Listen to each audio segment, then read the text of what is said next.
මැයි මාසේ 6 වෙනිදා පැවැත්වීමට නියමිත පළාත් පාලන ඡන්ද විමසීමේදී විවිධ දේශපාලන පක්ෂ වලින් අපි දන්න හිත මිත්‍රාදීන් ගමේ ඉන්න යාළුවන් තරඟ වදිනවා.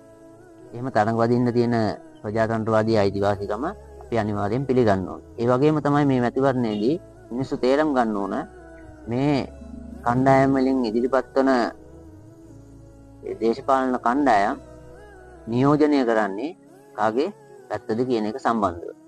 අපි දන්නවා මේ වෙද්දී ලංකාව තමයි තමන් ගත්ත ණයවලට වැඩිම පොලි ප්‍රතිශතයක් ගෙවන ලෝකයේ අංක 1 රට. ඒ වගේම තමයි ඉපදෙන සෑම දරුවෙක්ම රුපියල් ලක්ෂ 15කට එහා ණයබරකින් තමයි මේ රටේ ඉපදෙන්නේ.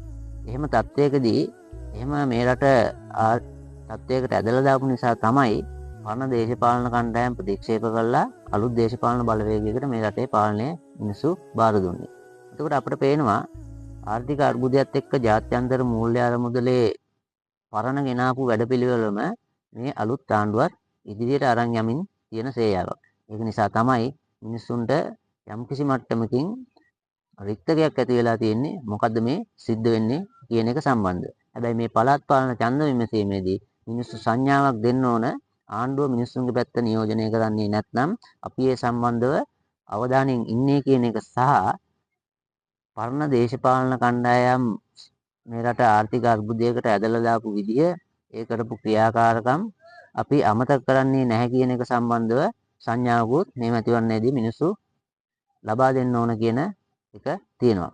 ඒකෙදි මිනිස්සු එහෙම අවබෝධයෙන් සබුද්ධිකතාවයෙන් කටයුතු කරයි කියන විශ්වාසය අපට තියෙනවා. ස්තුතියි, ජය වේවා.